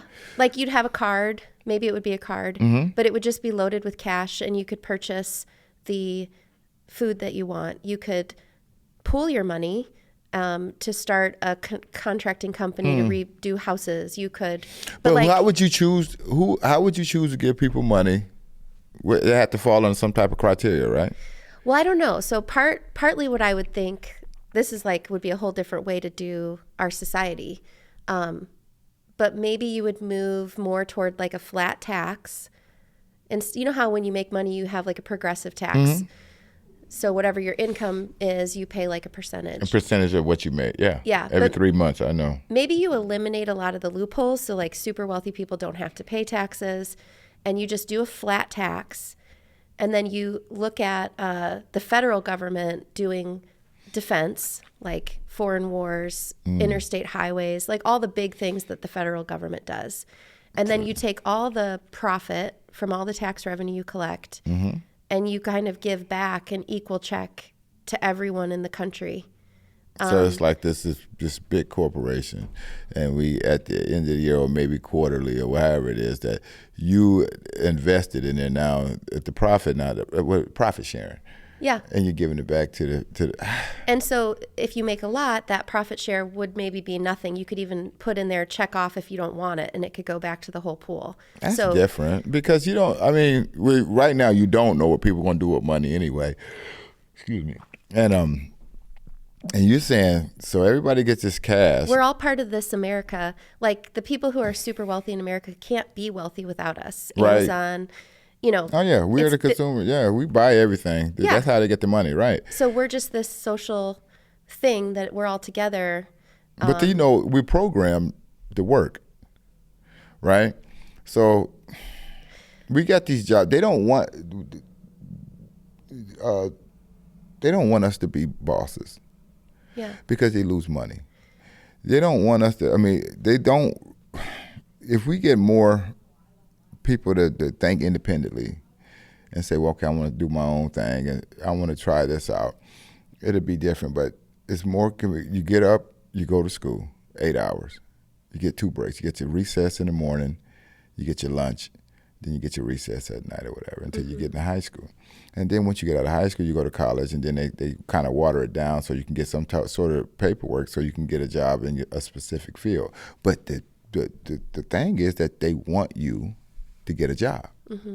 So it's not like you said if they give us this money, we can use it to invest and invest and invest. A lot of times their minds, it's great for people that would do it, but that's not. I don't think they would do that because they don't want people thinking for themselves. They want sheep. Yeah, but there's more voters than there are people in power. I know. Like, if people would just vote, then, you know, you could really change the way the whole society works. Like, and my favorite economist is named Amartya Sen. He's a guy from India who won a Nobel Peace Prize. But he said that your economy should be structured so people can do what they have reason to value. Right. And that might not always be being super wealthy. It might be the arts. It might be creativity. It might be taking care of other people. That just making money, like we've come to worship being super rich as being the end all be all of our existence, and that all of our social programs are structured around that, and that limits the human capacity and potential of, let's say, the guy who comes into your store with autism. What does he have the reason to do and be and value? Because he's not going to fit into this system exactly the right way. And what if we made sure that he had enough to be secure?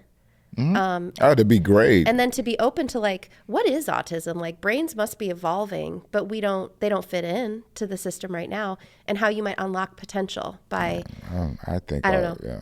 I'm saying, sound borderline, you know what I want to say.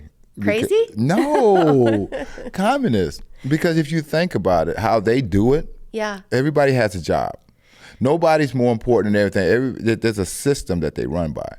But communism, the difference in my mind is that communism is about control. Exactly. It's a dictator in a way. Like, it is. I mean, I'm just saying. But this is. I'm not even going all the way to the top. I'm just going. I'm staying at the bottom of communism. When I'm talking about the people, what they have. Okay, if you think about it, you guys, it's guys that are boxers or sprinters or these carpenters. That it's doctors, and everybody does their part in those countries like that, and they don't think about the money. They're doing their part. But now, well, when people have the money, like if you didn't have to feel this economic insecurity, that's the thing. Your identity becomes about who you are as a person. Exactly. You know, being a doctor becomes its own reward because people value the role that you do. You're looked up to, you're respected. It's not just about the money in your bank account. Exactly. And so, but what would make this not communist is it would be, people would have like a lot of freedom. So it's like you just get this equal amount of money that's the profit of the country. And you can do what you want to with it. Yeah, so there's no control. You don't have to That's the thing, work even. though. You could work on top of it and have even more if what you value the most is money. I don't know. But I'm gonna leave that to you. I don't know. That's hard. I don't know. That sounds a little different to me. Yeah, it's very different. But it is very different. It's this idea that like we are all in this together. It's not a bad idea. It's just that it's to regulate that and give everybody a certain amount of money. It'd have to be like you have to work on a certain amount of income that if you make more than this amount, you don't qualify for the money or so. Or if you do, I think you'd have to have everyone qualify for it. That's the thing. But that's what you're saying. Everybody, they wouldn't. It would feel take like it. a drop in the bucket. But they shouldn't take it. Maybe there'd be social pressure or some sort of publishing of who denies it. So it would be more of a social pressure. Like if you're a trillionaire, you don't need the, right. you know. See, the thing is, what I think is bad about our country when it comes down to money, why do we have to know how much money somebody makes? Yeah. So that did it right there. That made it, if you think about it. But in some ways it's good because, like, let's say that you had to have coins to reflect your money. It wasn't all electronic, and you lived in a neighborhood with Jeff Bezos. He'd have so many coins that he wouldn't be able to even, like, it would be such a monstrosity that people would be like, that's weird. Like, that guy has a problem. He is hoarding. You know, if your store was so full of stuff that it was falling out into the street, and we would see it and we'd almost be disgusted by it, or it would feel so unequal. You'd see the inequality in this visual way. You'd think they were hoarders that couldn't, you know, but because it's electronic and it's just a number, it's hard to conceptualize. But the thing is, but it's a competition. You know what I'm saying? They make it like it's okay. Say in sports. And to me, it's men beating their chests. Yeah. It's just, they don't have to be physically strong. It's just a number in a... You can still make your money.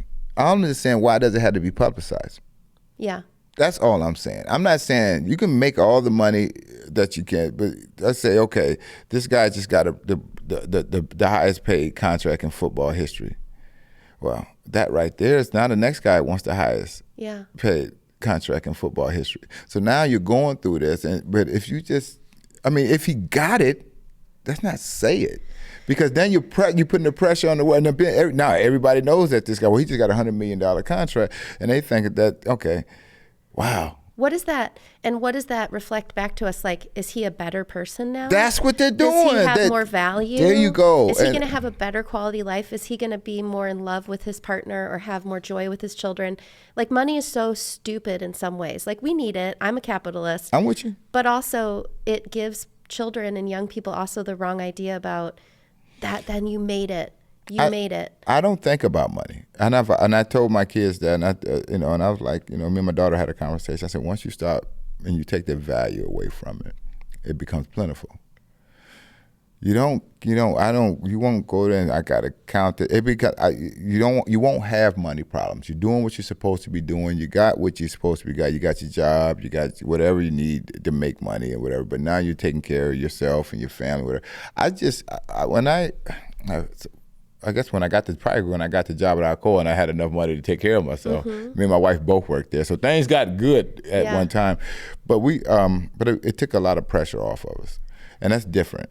I think that was when a switch flipped for me, was when I got to a place where we were financially secure. Right. Then you start seeing that like money doesn't really matter. No. But there is a certain amount of it that does. I think for a family, they say it's like $75,000 or more. There really is a link between happiness and money, because you can meet your basic needs, you can breathe a little bit, so it matters tremendously. But once you get over $100,000 a year, it actually has diminishing returns, and whether you make $500,000 a year or $25 million a year, it doesn't actually change your quality of life. Right. It's like if you were driving a used pickup truck and then you're like, I'm gonna get this new truck. It's called the hedonic treadmill. So you're on this hedonic treadmill where you're like, okay, I'm going to get this new truck and it's going to make me happy because it's going to convey status, but it only lasts for like a few months, that feeling of like, and then you just get used to it. And then you're like, oh, I need this other truck that's going to tell or people. A new iPhone or whatever. And that's it. I'm not that kind of guy. Yeah. I don't mind. I just, I want to be comfortable. Live in a nice home, clean home, and great relationship with my wife first, and then we got to work with these kids. But it's just not the money thing. It means a lot. Don't get me wrong. We do a lot for money, but you can't. It's not about the money. Doesn't make me at all. Yeah. When I dealing with my peers, when I had money and when I don't have money, I don't change. You got to treat me like a man. You got to respect me. And that's what I'm saying. I took the value out of money because the money didn't make me who I was. It didn't change my words. I didn't talk to you no different because I had $10,000 in my pocket, or I had, I owed somebody some money. I was jet broke. I'm going to talk to an individual. I am who I am, with or without money. I'm going to talk to you with respect. You talk to me with respect. And there had been the time that people, when I didn't have anything, and I've heard the whispers like, oh man, he's broke or whatever, you know what I'm saying? It never came to me face to face. Yeah. Because they knew better. Because you got to treat, I'm still a man. If I'm cutting the grass trying to make $20 or whatever because I ain't got nothing to eat, or I need some gas money or whatever, I'm cool with that. I'm that guy. All right? If I got thousands of dollars and I want to buy an apartment complex, I'm cool with that. I'm that guy. But the money doesn't change your attitude. And once it does change your attitude, you're not being authentic. If you're not being authentic, then you're lying to yourself. Yeah, and you might lose some sense of purpose or happiness. You're going to lose some because you're looking for something that's not real, to make you real. What do you think it'll take to get people so engaged in like voting and changing the shape of our country? What do you think gets people fired up? Results. So if somebody doesn't deliver for you, right? You make it when people get let down a lot, and once you get let down, then you lose your enthusiasm. I was happy when Ashley became mayor. You know, this is our community. So when he became mayor, we sit there and talk. And I tell him, man, read the room, figure out who you're dealing with, man. Find out your allies, find out your enemies, man. If you want to do this after your term, you know, we're gonna work on it hard to keep you going. Especially me down there having the store. We can work on rallying up the votes down in the Century Woods or whatever. But you gotta. What do you want to do? What kind of changes do you want to do? You know, what can you do? I asked him, how much power do you have? You know, you wonder because you vote for people and you find out they don't have power. Yeah. Well, and our mayor, in some ways, we have a weak mayor system. It's the city manager sets the policy and then the city council. But he has, what I think a mayor has the power to do, you know, might be similar to what you're doing, like paying attention to things, caring about things. And he has a voice. And he has a voice. He That's has a platform. The thing. And he has a voice. And he can talk to the right people. And the people that he can talk to that we can't talk to. Yeah. And he might get some things done. It's different. But as far as, like, you got to show some type of results. And if you've been in Rock Island as long as I've been in Rock Island, we're not getting it. We're not getting it. 11th Street is one of the worst streets I ride down, and this is one of the biggest streets in Rock Island. And there's holes and stuff all in the middle of the streets. I mean, and we said that the land has been exhausted. There's nowhere you can build anything new or make anything. So you got to refurbish what you got, and they haven't put money back into Rock Island. Where it goes, I don't know. Yeah. But there's a lot of things that you can do. They just did Douglas Park, but it took them 20 years to even mess with Douglas Park. And Douglas Park is the first NFL football game ever been played there. You know, there's different things that we can do. They put money. And it is beautiful. Douglas Park is beautiful. It was the best when I was a kid. Yeah. I mean, we're there all the time for our kids to play soccer. But we had, back then, this is the difference. We all played baseball. Little League Baseball. Started off there. We'll start off with T-shirt, Mr. Novak. I know if people that watch the podcast, they go, Mr. Novak, and we had a lot of guys, Ken, and they came down to our hood, and we had King Center. They sponsored the team. Rock Island Police Department sponsored the team. The Elks Lodge sponsored the team, and there was another team called Optimus. We had 4 teams, and all we had to do was take a piece of paper home to our mom. Yeah. And they signed it, or mom or dad, and they signed that paper, and we go up there and we'll play baseball. And a whole summer league. And we had fun, and then people went up there and watched us, and the parents that came up there and watched us. And after I got old enough, I started coaching the Elks team down there, and then we kept giving back. And then, but they took it all away. There's a baseball diamond right on the edge of Century Woods that's all overgrown. So on the other side from Skip Along. Well, yeah, you grew up there. But, maybe getting some kids to help clean that up. And I'm sure we could get equipment that could be just checked out. Well, why can't we get the park board to sponsor the Little League baseball teams? Yeah.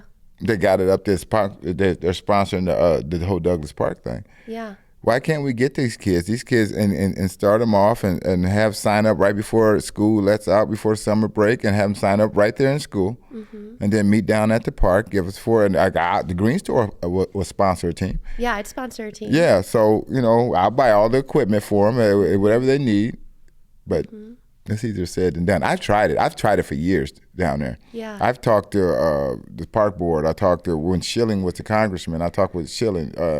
So I've tried to get this going again. And I know Nicole Watson. She got Miss Bumani's, and I know Jeff. He got Roosters. They still got the Elks.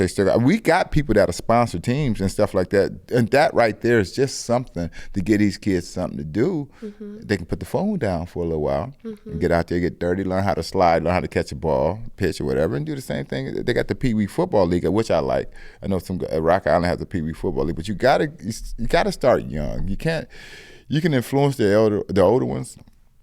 But if you get these kids in the right place and you get the right individuals around them, somebody that when they see, hey, that's Mr. Johnson. It's a good guy. He's always been there. He's been helping us kids out for a long time. Well, I'm going to put a plug in because the West End is doing their participatory budgeting. So right now people can go to, like if you Google MLK Center or West End Revitalization, You can vote right now because they're giving out the money, like the community gets to vote how do they want it to be spent. So some of it is like paying neighbors to help neighbors fix up their houses, but one of the projects is called Back the Block or Take Back the Block. But it's about neighborhood associations, and Century Woods is one of the neighborhoods that could get some of the money. So if they're, what I've really been focused on is getting that tenants association started. Right. So now there is one, and they're going to hopefully meet once a month, but they could plan events like, or they could prioritize where to spend money that they get through donations. Like, all right, we want to prioritize cleaning up that baseball diamond. Right. Or we want to start a Century Woods baseball team sponsored by the Green Store. And maybe, one of the other neighborhoods is going to have a baseball team sponsored by Rock Island Line. Right. And, so there's, it's everybody a lot. should go out and vote to get some of that money. I think you have to be from the West End to vote. I mean, you got to live. I don't live over here, but yeah. Yeah. You can get, but there's a lot that they can do. And hopefully in the near future, we put a little pressure. Me being down there, I know I'm going to put pressure on the city of Rock Island to do right by the West End of Rock Island. Yeah. And sometimes they listen to me. So hopefully, once if I can get down there and we can have a good conversation, and I can bounce some ideas off the wall, they can bounce some ideas off the wall. We can get something. You got to do something. You can't do anything, and I've seen a lot of nothing for years. I feel like the other thing we need is good landlords, like people from the neighborhood who have grown up and done well for themselves, who are willing to buy one of those $30,000 houses and put some money into it and then become a Section 8 landlord. Well, we got a few guys like that. we need good Section 8 landlords because you can make money. I mean, you're getting fair market rent. I know a few. I got a few friends that are doing it and fixing these houses up real nice, and they're renting them out. They're doing it. It's behind the scenes. Yeah. They're getting them done. I mean, it's not a lot, but there are a few, and I know a few. Yeah. That's buying up property. I try to get a couple properties down there because there's an auction right now. I think it's getting ready to happen for delinquent taxes. Oh, okay. And you can get houses. So they're doing it now, and they're fixing them up, and you have to do it in a way where you protect the longtime residents who own homes, so that they don't get pushed out when you have new people coming in to buy something. You want to also protect the home ownership. My neighbor from next to the store has been there probably for 50, 40, at least 40 years. Right next door, and I met him. His name is Mr. Lester. His name is Lester. And Lester, I told Lester when I got there, I'm going to be your best neighbor you ever had. Because Lester keeps his yard nice. I think he says 81. I think he's 81 years old. But that right there, when you said you're worried about the people that's been there, Mr. Lester's always lived by example. He's always been a well-dressed man. He had his wife there. He, a very nice individual, keeps his yard right, and he still tries. And people come help him in the community. And but that's when you got him, like somebody like that. That's just one person. So you need to build off of that.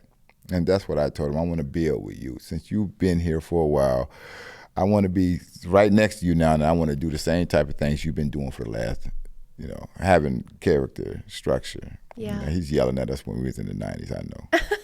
I was one of the ones he yelled at, too, because we were all hanging out there. But he stuck it out, and he's maintained who he is. And that's what you want. You want some consistency in the hood. You want people to look up to certain individuals, be like, you know what, he's been here for a while. Yeah, great way of thinking. I respect that guy. And then the next one, and the next one, and the next one. It takes time. It took a long time for it to get bad. It's going to take a while for it to get good. Yeah. Well, I'm glad you're there, keeping an eye on things from across the street, and hopefully I can get there. I mean, come in. Well, they told me I've been trespassed from. I'm not officially trespassed, but if I came back, you're not trespassed across the street. Okay. You come through. Even if we had to hold a meeting, we could hold it in your front yard or on the sidewalk there. Yeah. I'm hoping I can make amends with the new property manager. I think she and I maybe could, because I really just want to be helpful. Right. I'm not there to, Not to put ripples in the water. Yeah. I know. I'm gonna bring her some flowers or something. Food. Bring food. Okay, I'm gonna come to the green store, buy some snacks. Not even do that. Head over there. Take her a bag of fruities. No, like this little fruit Tootsie Roll. Take her a bag of fruities and hopefully you can have a good conversation with her. Because if you guys want the same thing, really, because she talked and she said that she wanted to get certain things done, and she did say that she's been doing this for 20 some odd years, and she know what she's doing. I had to hit her a little bit. Like I've been a part of this community for 53 years, so I know what I'm talking about too. I'm not knocking what you're saying, but you need to listen to the people also. And that's the thing right there. When you get a job and you got all these credentials, sometimes you feel that you know everything about it. And no, there's people that we just don't have the credentials. Yeah. But we got a lot of knowledge. Yeah. Yeah, and I'm hopeful because at that meeting, remember we made that list of 10 things. So cameras were on there, the pest stuff, which I guess they're getting to this week or starting to really, so I feel like maybe things will get better. And I think exactly what you're saying, having people like you in the neighborhood who are just kind of solid and there and around and paying attention and reflecting back to the residents that the stuff you're bringing up matters and you matter. I think that makes such a big difference. Right.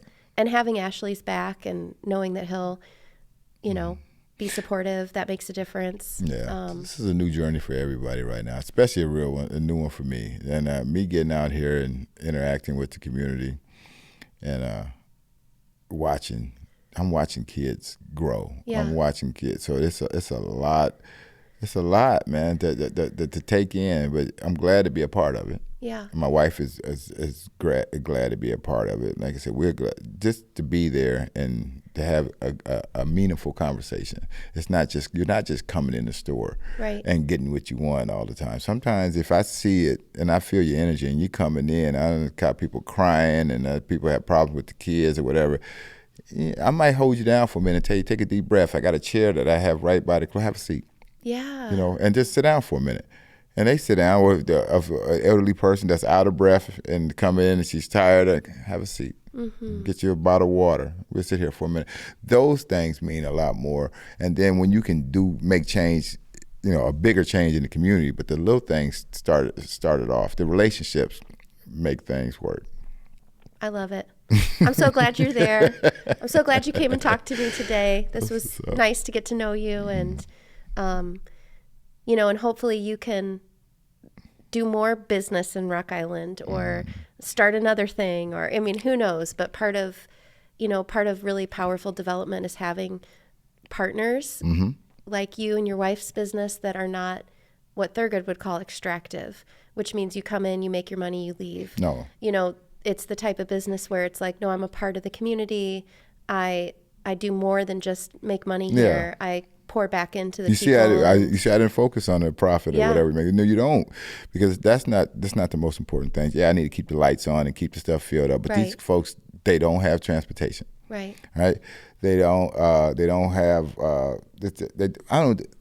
They don't have a lot. And when you can be convenient, and it's a convenience store, like, well, you charge, this is more, it's cheaper at Hy-Vee. I said, it's a long walk to Hy-Vee, ain't it? Well, and you can't buy in bulk like that. Yeah, So it's only one green store. There's a whole lot of Hy-Vees, right? So they get their deals and that. But what I can do is, what you need now, come get it. Yeah. And then when you get a ride up to Hy-Vee or Walmart or whatever, go to Walmart. I'm not telling you to just shop here with me. I'm trying to help you out so when you can't or you don't run out of diapers and you need to come get some diapers real quick, I don't sell the big thing, $40 diapers. I broke it down in $5 packs so you can come spend $5 and you can. This is not what I'm trying to do is be helpful. Yeah. And that's when you get the bags, the wings or whatever. I'm trying to be helpful. I know I'm not a grocery store. Yeah.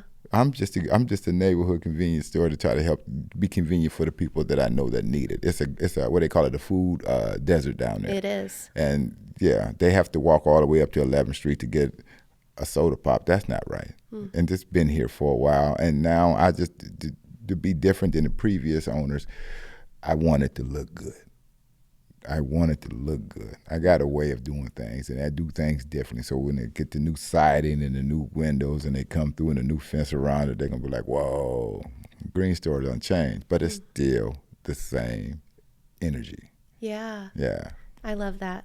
Well, keep us posted. I'm Yep. going to follow you on. Do you mostly do TikTok? I do both. Okay. Facebook. I haven't really figured out TikTok yet. TikTok caught me by surprise too. I haven't. So how do people follow you? I don't know. They just hit the follow button. I guess But is it just your name, Demetrius Johnson, or on TikTok? Yeah. I think it's Demetrius Johnson 72. I Okay. know that it's that on Instagram. It's something like that. It's Demetrius something though. I don't know. Okay. I'll find it and link it. But you're basically going to be telling the stories of people who live in Century Woods and Right. just kind of I'm gonna try to catch them off guard sometime. I had them jokingly, say something good about the store and all that, but I wanna get a chance. There's some people that I want the world to meet. Yeah. And let them tell their story. And sometimes we just probably just sitting out there having a conversation. That's if I got a awesome. slow day and I have somebody sitting there, we're talking, I'll put it on camera and let the people see. That's awesome. Mm-hmm.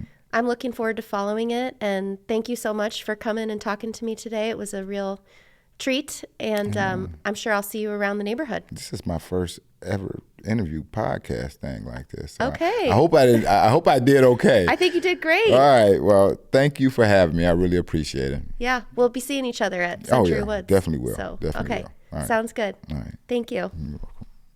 All right. We did it. We did it. I don't know. Awesome. It was Thank you. different. Yeah, it's more like a It's, a long conversation than like a interview or something. But yeah. it's, Oh, we did it 2 hours. Wow. We got so many cool people in Rock Island. It's just, or who came from Rock Island, But I feel like you could be like a motivational speaker or something, or really help kids with.